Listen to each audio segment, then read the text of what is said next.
নমস্কার বন্ধুরা, আমি মমতা স্বাগত জানাই সবাইকে আবার নতুন পডকাস্টের এপিসোডে। আজকের এপিসোডে গেস্ট হিসেবে রয়েছেন ডায়েটিশিয়ান অস্মিতা। তো কেমন আছো সর্বপ্রথম বলো। আমি তো ভালো আছি, বাট গরমে যতটা ভালো থাকা যায়। তুমি কেমন আছো সেটা বলো। আমি তো এই গরমের মধ্যে তো সেম সিচুয়েশান, কি গরমের মধ্যে এই এতটা ট্রেনে করে আসা। ডায়েটিশিয়ান অস্মিতার জার্নিটা কীভাবে স্টার্ট হলো? আচ্ছা, ডায়েটিশিয়ান অস্মিতার জার্নিটা স্টার্ট হয়েছে অনেকটা ছোটোবেলা থেকেই। কারণ ছোটোবেলা থেকেই মানে মাথায় এসেছিল যে বড় হয়ে কি হব। সেখানে সবসময় মনে হয়েছিল আমি যদি পেশেন্টদেরকে ট্রিটমেন্ট করতে পারি, যার দরকার ট্রিটমেন্ট, তাকে যেন আমি সুস্থ করে তুলতে পারি। তো সেখানে দাঁড়িয়ে ট্রাই করেছিলাম, এমবিবিএস হলো না। 2 বছর ট্রাই করার পরে তারপরে ভাবলাম যে আর কিভাবে করা যেতে পারে। তো সেখানে দাঁড়িয়ে ভাবলাম যে ঠিক আছে, নিউট্রিশন একটা ভালো সেগমেন্ট, এটা আমাদের ওভারঅল হেলথের জন্য খুবই দরকার। তো আমি ভাবলাম যে ঠিক আছে, চলো এইভাবেও তো আমি পেশেন্টদেরকে হেল্প করতে পারি, তাদের ট্রিটমেন্টটা দিতে পারি। তো সেখান থেকে জার্নি শুরু। দেন মাস্টার্স করার সময় থেকে তারপরে আমি শুরু করলাম, মানে যতটুকু আমার তখন নিউট্রিশনের জ্ঞান ছিল তখন থেকে আমি আমার আশেপাশে বা অনেকেই আছে যারা জানতো, সোশ্যাল মিডিয়ার জগতে জানতো যে আচ্ছা আমি নিউট্রিশন নিয়ে পড়াশোনা করি, তো তারা জানতে চাইতো যে আচ্ছা এটা এইভাবে খাচ্ছি, এটার মধ্যে কি আছে না আছে। তো সেই জিনিসগুলো যতটুকু জ্ঞান ছিল সেইগুলো নিয়ে শুরু করলাম। তারপরে ধীরে ধীরে যখন আমি একটা প্রপার প্রেসক্রিপশন বানানো, ডায়েট প্ল্যান রেডি করা শিখলাম, ইন্টার্নশিপ করলাম, তখন বুঝলাম যে ঠিক আছে এবার আরেকটু এগোনো যেতে পারে। তখন গিয়ে আমি কনসালটেশন স্টার্ট করলাম, অবশ্যই মানে আশেপাশের মানুষজন দিয়ে। বন্ধুরা যারা ছিল, ব্যাচমেট যারা ছিল, তারাও বললো আচ্ছা আমাকে একটু বলে দে কীভাবে কী করলে বেটার হবে।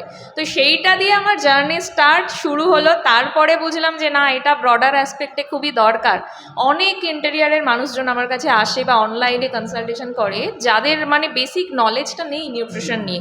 তারা হয়তো খাচ্ছে অনেক কিছু, বাট নলেজটা নেই। তখন মনে হলো আচ্ছা ঠিক আছে, ওয়েট লস করা মানে সবাই ভাবে ডায়েটিশিয়ান মানে একটা ওয়েট লস করারই মানে একজন এক্সপার্ট, বাকি যে আর কিছু হতে পারে তার কাছে যদি হেল্প নিতে পারি সেটা তারা জানতো না। তো সেইটা নিয়ে আমার একটা স্ট্রাগল শুরু হলো যে ঠিক আছে, আমি ওয়েট লসের পাশাপাশি এই যে মেয়েদের এত পিরিয়ডের সমস্যা হচ্ছে, পিএমওএস বা ফার্টিলিটির সমস্যা, এই জিনিসগুলো বা বেসিক গ্যাস অ্যাসিডিটির কত সমস্যা হচ্ছে, তো এইগুলো নিয়ে শুরু করলাম। মানুষকে আরও বোঝানোর চেষ্টা করলাম, ইন্টেরিয়ারের মহিলাদেরকে বোঝানোর চেষ্টা করলাম। তো সেটা নিয়ে আমার মনে হচ্ছে যে আমি অনেক দূর পারছি, মানুষজন হেল্পফুল হচ্ছে, সেটা নিয়ে তাদেরও সুবিধে হচ্ছে, তারা বরং আরও তার আশেপাশের মানুষজন। ইনফ্যাক্ট আমরা যেটা ভাবি যে হাউসওয়াইফ মানে সে সুস্থ থাকলে, তার কাছে প্রপার নলেজ থাকলে গোটা পরিবারটা ভালো থাকবে। তো আমার সেই টার্গেট হয়ে গেছে। তারপর থেকে আমি চেষ্টা করছি যে একজনের থ্রুতে তার গোটা পরিবারকে একটু সুস্থ রাখার চেষ্টা। তো এইভাবেই জার্নিটা চলছে। দেখা যাক আগামী দিনে কত মানুষের কাছে আরও পৌঁছাতে পারি। আজকালকার দিনে একটা কমন জিনিস হয়েছে, সবাই ওয়েট লস করছে, কিন্তু এই ওয়েট লস করতে গিয়ে মানে ওয়েট লসের জার্নিতে এমন তিনখানা ভুল বলো যেটা করলে মানে আমাদেরই ক্ষতি হবে। ফার্স্টে হচ্ছে ক্র্যাশ ডায়েটিং করা। মানুষ ভাবে যে আমি তাড়াতাড়ি ওয়েট লস করে নেব, সেই জন্য আমি একেবারেই কম খাবো বা আমি খাবোই না, বেশিরভাগ টাইমটা না খেয়ে থাকবো। এটা একটা প্রথম ভুল, যেটা আমি এত বছরের এক্সপিরিয়েন্সে দেখলাম প্রচুর মানুষজন, অন্তত 90% মানুষজনের সেম ধারণা। তো সেই ধারণাটা ভাঙাটা খুবই ডিফিকাল্ট, ধীরে ধীরে ভাঙতে হয়। নেক্সট হচ্ছে যে সবাই ভাবে যে আমি রাত্রিবেলাতে কিছু খাবো না। সবাই ভাবে আচ্ছা সারাদিন যা খাচ্ছি খাচ্ছি, রাত্রের খাবারটা আমি পুরো স্কিপ করে দেবো। সেটা করা যাবে না। বা অনেকেই আছে তারা খালি স্যুপ খেয়ে শুয়ে যায়, তো সেটা করা যাবে না। হালকা খাবো কিন্তু একেবারেই না খেয়ে থাকবো না, পরিমাণ মতন খাবো। এরপরে আরেকটা যেটা হয়, সবাই ভাবে যে আমি যে ডিটক্স ওয়াটার খাচ্ছি, ডিটক্স ওয়াটার না খেলে হয়তো আমার ওয়েট লস হবেই না, আমার ফ্যাট বার্ন হবে না, আমার কিচ্ছু হবে না। এরকম নয়, আমাদেরকে সবসময় মাথায় রাখতে হবে আমরা সকাল থেকে রাত অবধি কী খাচ্ছি, কতটা পরিমাণে খাচ্ছি, কার সাথে কোনটা মিশিয়ে খাচ্ছি, সেইটা মেইন ফ্যাক্টর। শুধু আমি 1 লিটার একটা ইনফিউজড ওয়াটার খেলাম বা 1 গ্লাস একটা জল খেলাম ডিটক্স ওয়াটার মনে করে, সেটা খেলে কিন্তু হবে না। সারা দিনটা আমাকে সাজিয়ে গুছিয়ে রাখতে হবে। একটা কমন নিউট্রিশন মিথের কথা বলো যেটা মানুষ মানে এখনও বিশ্বাস করে। কমন নিউট্রিশন মিথ যদি বলি, সেটা হচ্ছে মানুষ ভাবে যে আমাকে ওয়েট লস করার জন্য হোক বা আমার অন্য কোনো সমস্যা হয়েছে সেটাকে মেনটেন করার জন্য হোক, আমাকে হয়তো মানে কি বলবো, আমাকে কিছু না খেলেও চলবে বা আমাকে খুব মুষ্টিমেয় খাবার খেতে হবে। ঠিক আছে, মানে এখানেও সেই ভুল ধারণাটাই যে মানে খাবার নিয়ে মানুষের নলেজটা খুবই কম। তো আমি বলবো যে নলেজ গ্যাদার করার জন্য অবশ্যই একবার অন্তত এক্সপার্টের কাছে যাওয়া।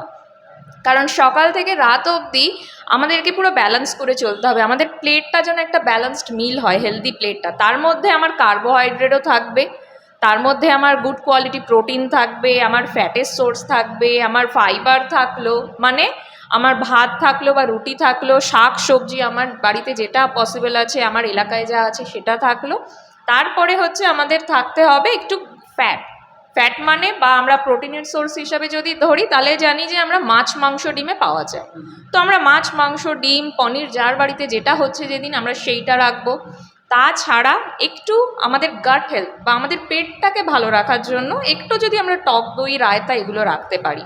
যাদের এলাকাতে বা বাড়িতে মানে পিওর ঘি অ্যাভেলেবেল আছে, তার যদি এক্সট্রা কোনো শারীরিক সমস্যা না থাকে বা হার্টের সমস্যা বা কোলেস্ট্রল লেভেল খুব বেশি না গিয়ে হয়ে গিয়ে থাকে, তো আমি বলবো যে একটু হাফ চামচ 1 চামচ পিওর ঘিটা যদি রাখা যায় খুব ভালো হয়।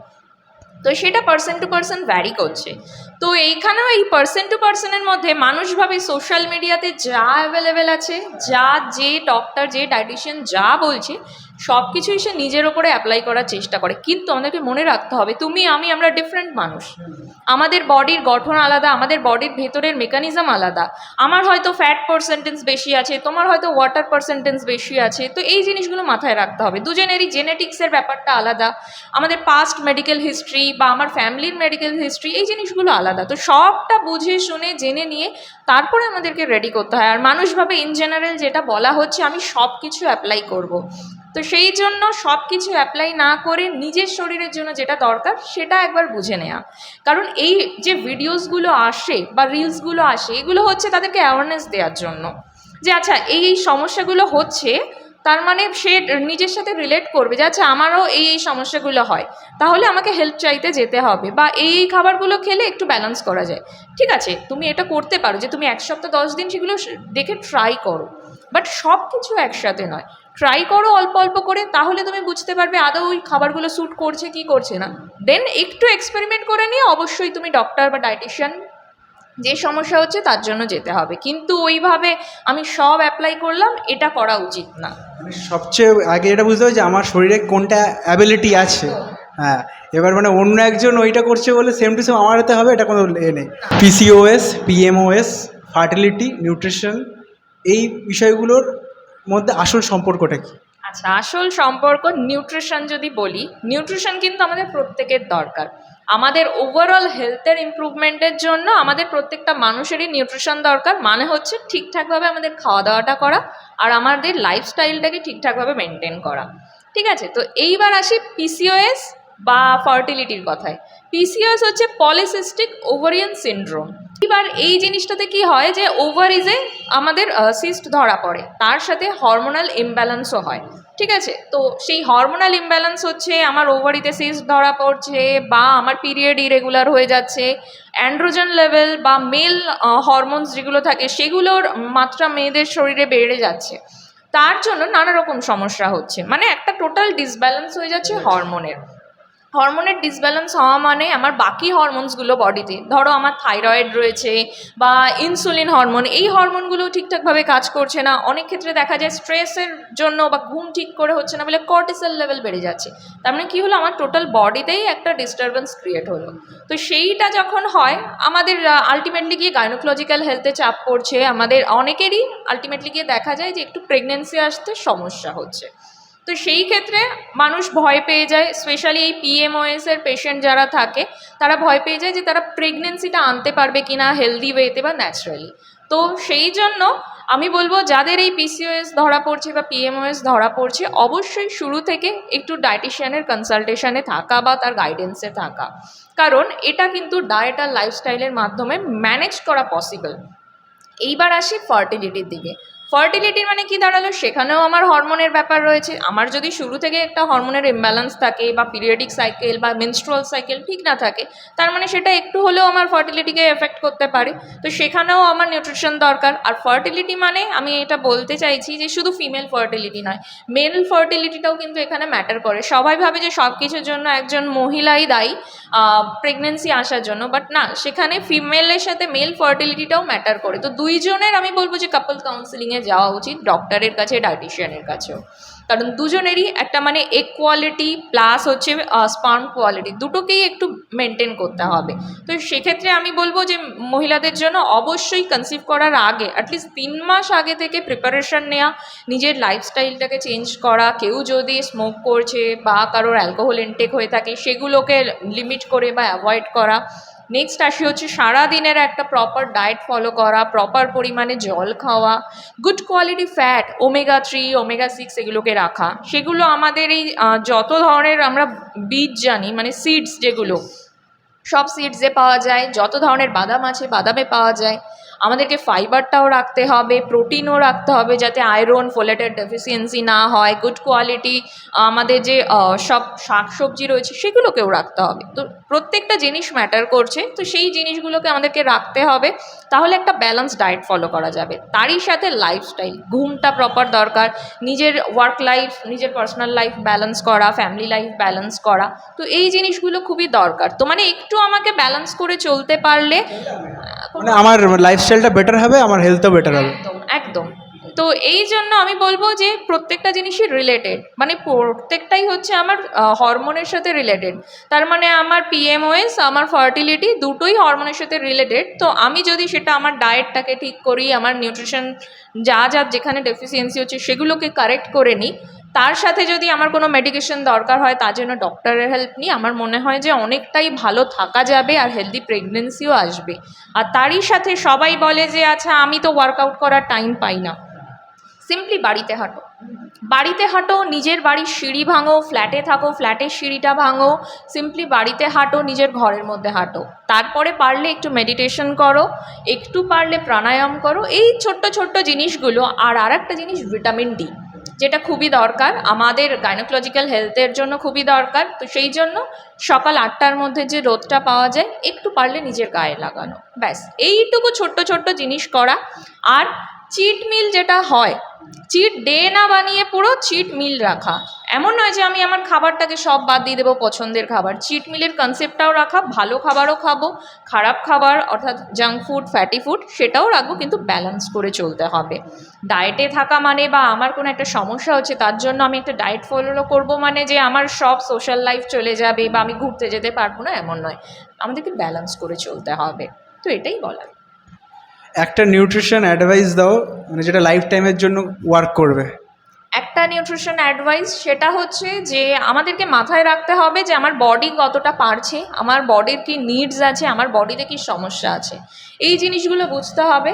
তার সাথে আমাদেরকে ম্যাচ করে যে ধরনের খাবার আমাদের খাওয়া উচিত সেইভাবে খেয়ে যেতে হবে। এইবার ওই যে আমি বললাম ব্যালেন্স করে চলতে হবে, নিজের পছন্দের খাবার আমি সব বাদ দিয়ে দেবো সেটা যাবে না।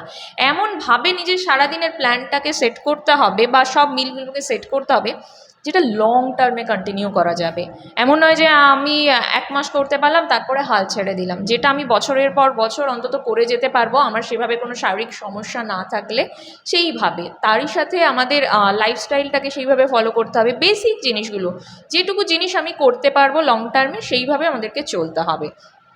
আর আমি এখান থেকে একটা কথাই বলতে চাইবো যে সবাই এই যে একটা মানে হেলথ নিয়ে ভাবে চলো একটা চ্যালেঞ্জ নিই, একটা 21 দিনের চ্যালেঞ্জ, একটা 30 দিনের চ্যালেঞ্জ, হেলথটাকে চ্যালেঞ্জের মতন করে না ভেবে নিজের ওভারঅল হেলথটাকে কীভাবে ইমপ্রুভ করা যায় সেই দিকে ধীরে সুস্থে এগোতে হবে। এমন নয় যে আমাকে সবসময় একটা চাপের মধ্যে থাকতে হবে বা আমি একটা কম্পিটিশানে আছি, এরকম নয়। আমার হেলথ, আমার হয়তো আজকে 1 মাসে 5 কেজি ওয়েট লস হয়েছে, তোমার হয়তো 1 মাসে সেটা 6 কেজিও হতে পারে, আবার 3 কেজিও হতে পারে। আমরা ডিফারেন্ট মানুষ, তো সেই অন্যের জার্নি দেখে ইন্সপায়ার্ড হব, কিন্তু অন্যের জার্নি দেখে নিজে আরও বেশি মানে মাথা খারাপ করব না বা টেনশন করব না যে ওর হচ্ছে আমার কেন হচ্ছে না।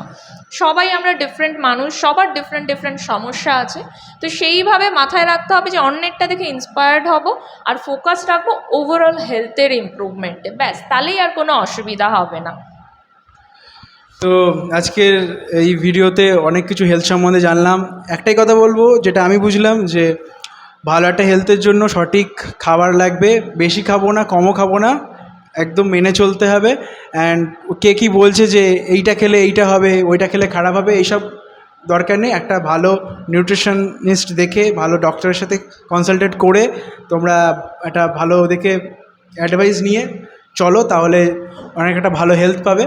ভালো একটা বডিও তৈরি করতে পারবে। তো আজকের এই পডকাস্টটা এই অবধি, দেখা হচ্ছে নতুন পডকাস্টে।